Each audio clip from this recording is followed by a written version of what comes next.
रामानुजन।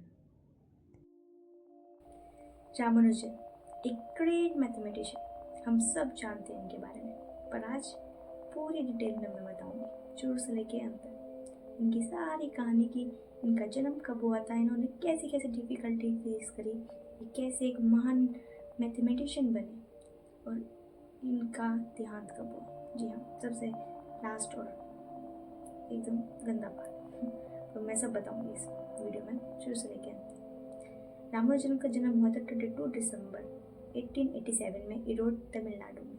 जी हाँ, इनके पिताजी का नाम था के श्रीनिवास अय्यर और इनकी माताजी का नाम था कोमल तमन। इनके पिताजी एक क्लर्क थे शादी के शौक में और इनकी माताजी हाउसवाइफ थी और इन्हें सिंगिंग करना भी बहुत पसंद था। ये अलग अलग घरों में जाके कीर्तन वगैरह में सिंगिंग करती थी। इनकी आवाज़ बहुत सुरीली थी। जी हाँ, राम जो अपना मोस्टली टाइम स्पेंड कर रहे थे वो कर रहे थे कुंभकोणम में, एक बहुत फेमस टेम्पल है। ये अपना मोस्टली टाइम उस टेम्पल में स्पेंड करते और सारी चीज़ों को एक्सप्लोर करते। मोस्टली जो बच्चे हैं वो 1 से 1.5 साल की उम्र में बोलना स्टार्ट कर देते हैं कि हर बच्चा 1 से 1.5 साल की उम्र में बोलना स्टार्ट कर ही देता है, पर रामानुजन ऐसे नहीं थे। लगभग उन्होंने 3 साल तक बोलना स्टार्ट नहीं किया था। 3 साल के बाद उन्होंने कुछ बोलना स्टार्ट करा था जो कि बहुत ज़्यादा पेनफुल था उनके पेरेंट्स के लिए। रामानुजन की माता जी के 2 बच्चे थे, जो कि एक बच्चा नहीं रहा था और सिर्फ रामानुजन सरवाइव कर पाए। जी हाँ, और इस बात के लिए उनकी माता जी बहुत शुक्रगुजार थी क्योंकि भगवान का, क्योंकि अब उनके पास रामानुजन ही थे उनके सब कुछ। 1 अक्टूबर 1892 में उनका एडमिशन हुआ। उन्हें बहुत इंटरेस्ट था पढ़ाई में, वो बहुत मन लगा के पढ़ाई करते हैं और सबसे फेवरेट सब्जेक्ट था उनका हिंदी। नहीं, जो बोल रही हूँ मैं, मैथ। ऑफ कोर्स मैथ था, बचपन से ही उन्हें मैथ बहुत पसंद थी। मैथ उनकी पूरी दुनिया थी।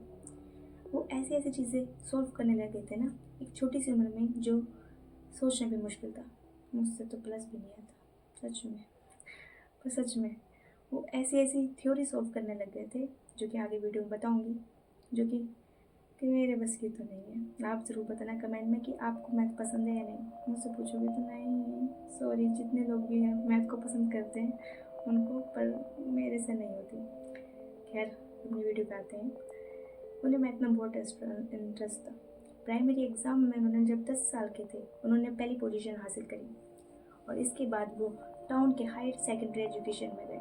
जी हाँ, उस स्कूल में जाके उन्होंने ऐसे ऐसे डिफ़िकल्ट क्वेश्चन पूछने स्टार्ट कर दिए टीचर से, जिसमें टीचर भी परेशान हो गए थे। और अब कहीं ना कहीं टीचर का ईगो हर्ट हो गया होगा और आज के स्टूडेंट तो अच्छे से पहचान पा रहे होंगे कि जब किसी टीचर का ईगो हर्ट हो जाता है तो वो कैसे कैसे उनसे बदले लेते हैं कि एग्ज़ाम में मार्क्स काट दिए, इधर नहीं बैठना, उधर नहीं करना। पर रामानुजन के केस में ऐसा नहीं था। उनके भोलेपन को देख के, उनकी प्यारी मासूम शक्ल को देख के कोई भी पिघल जाता और इसी वजह से अब टीचर भी उनसे रुष्ट नहीं हो पा रहे थे। उनकी प्यारी प्यारी बातों को सुन के, उनके क्वेश्चन का अगर उन्हें हल भी नहीं आता था तो अब उनका ईगो हर्ट नहीं हो रहा था, क्योंकि रामानुजन का जो व्यवहार था वो उन पर भारी पड़ रहा था। अब 1900 में जब रामानुजन 13 साल के हुए तो उन्होंने सॉल्व करनी स्टार्ट करी मास्टर एडवांस ट्रिग्नोमेट्री को, और बस इस सब सॉल्व करने के बाद अब वो इस बुक के साथ थक गए थे। फिर 16 साल की उम्र में उन्होंने एक मास्टर बुक को सॉल्व करना स्टार्ट करा जिसमें 3000 थ्योरम थी और 1 साल के अंदर अंदर ही उन्होंने ये बुक ख़त्म कर दी। ये बुक लिखी गई थी जॉर्ज शॉर्विच कान के द्वारा, जो कि बहुत अनबिलीवेबल थी क्योंकि इस उम्र में उन्होंने ऐसी मास्टर बुक्स सारी सॉल्व कर दी थी। और अगला जो उनका टारगेट था वो था इलर मैस्क्रोनी कॉन्स्टेंट, और उन्होंने इसे भी सॉल्व कर दिया था 15 डेसिमल तक। जी हाँ, ऐसी ऐसी थ्योरम जो कि मैंने तो नहीं सुनी कभी, पर ऐसी ऐसी थ्योरम वो अब सॉल्व कर चुके थे। और ये सब जानना बहुत ही ज़्यादा आश्चर्यजनक था उनके आसपास के लोगों के लिए। हाई एजुकेशन के लिए उन्हें एक स्कॉलरशिप मिली जिसका नाम था सुब्रमण्यम, और वो अपने इस मैथ के प्रति इतने लगाव और उन्होंने अपने मैथ के पैशन को इतना बढ़ावा दे दिया था कि अब वो दूसरे सब्जेक्ट को उतनी वैल्यू नहीं दे रहे थे, जो उनकी लाइफ में सबसे बड़ी गलती थी। और इसी वजह से वो 11th के एग्ज़ाम में फ़ेल हो गए थे और जिसकी वजह से उनके हाथ से स्कॉलरशिप भी चली गई थी। उनकी फैमिली इतनी अमीर नहीं थी, जिसकी वजह से उन्हें गरीबी का सामना करना पड़ा। उनकी जो पढ़ाई में है वो भी दिक्कत आने लग गई थी। उन्होंने पैसे इकट्ठा करने के लिए अब ट्यूशन देना स्टार्ट कर दिया था। 1917 में उन्होंने अब 12th का एग्ज़ाम था, पर वो उसमें भी फेल हो गए थे, क्योंकि उनकी जो प्रायोरिटी थी वो सारी मैथ थी और वो दूसरे किसी सब्जेक्ट पर ध्यान दे ही नहीं पा रहे थे। और अब उनका जो स्ट्रगलिंग पीरियड था वो चलना स्टार्ट हुआ। उन्होंने अब अपने स्टडी पे से गिव अप कर दिया था और 5 साल तक उन्होंने जॉब और अपने आप को इम्प्रूव करने के लिए बहुत सारी मेहनत करी। उन्होंने जॉब करी, उन्होंने अपने एक्सपेरिमेंट्स को इम्प्रूव करने की कोशिश करी। उन्होंने उनका हार्डवर्क जो था वो यहाँ से स्टार्ट नहीं होता है, बचपन से ही उनकी ज़िंदगी में दिक्कत आती ही रही है। उन्हें एक चाइल्डहुड डिजीज़ हो गई थी जिसका नाम था स्मॉल पॉक्स। उन्हें बचपन में ही स्मॉल पॉक्स हो गए थे और 1917 में जब उन्होंने अपना 12th कंप्लीट करा तो उन्हें गैस्ट्रिक अल्सर हो गया था, जो कि उनके लिए और भी दर्दनाक था। उन्होंने अपनी रिसर्च को कंटिन्यू रखा, पर अब अकेले वो अपनी इस रिसर्च को कहीं भी दिखा या शो नहीं कर पा रहे थे। 22 साल की उम्र में उन्होंने एक लड़की से, जानवी नाम की लड़की से शादी कर ली, जो कि 9 साल की थी। हाँ, थोड़ा शॉकिंग है कि इतनी छोटे बच्चे के साथ उन्होंने कैसे शादी कर ली, पर उस टाइम पे ये कॉमन था, पर क्या ही कर सकते थे। According to that Abraham Madras में क्लर्क की जॉब कर रहे थे। जी हाँ, उनके कलीग ने उन्हें सपोर्ट करने के लिए उनकी जितनी भी थ्योरम थी जिनके ऊपर वो अकेले रिसर्च कर रहे थे वो भेज दी थी 3 मैथमेटिशियन को।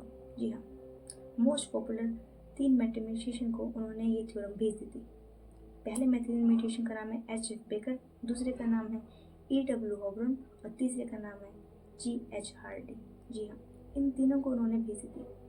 उन क्लर्क ने ये सोचा कि वो इस चीज़ से अपने दोस्त की हेल्प कर सकते थे। पहले तो उन्हें रिजेक्ट कर दी थी बात, और इस बात को देख के अब कहीं ना कहीं सबके चेहरे उदास हो गए थे। पर जो तीसरे थे G.H. हार्डी, उन्होंने इस बात को नोटिस करा कि वो ऐसे ऐसे चैलेंज परफॉर्म कर रहे हैं जो कि बहुत अनबिलीवेबल है, और इस बात से इम्प्रेस होकर उन्होंने उनको खत लिखा और उनसे कहा कि क्या वो उनके साथ काम करेंगे और हम दोनों मिलके इस ऐसे ऐसे थ्योरम इन्वेंट कर सकते हैं जो कि दुनिया के लिए बहुत यूज़फुल भी है और उन थ्योरम की वजह से वो पॉपुलर भी हो सकते हैं। और इस चीज़ को देखते हुए अब रामानुजन की जो लाइफ थी वो बदलने वाली थी। अब राम चले जाते हैं उनके पास और वहाँ पे अलग अलग थ्योरी इन्वेंट करने लगते हैं। हर चीज़ वो बहुत सफाई से कर सकते थे, क्योंकि वो उनकी थ्योरी पे उनका साथ देने वाला कोई था।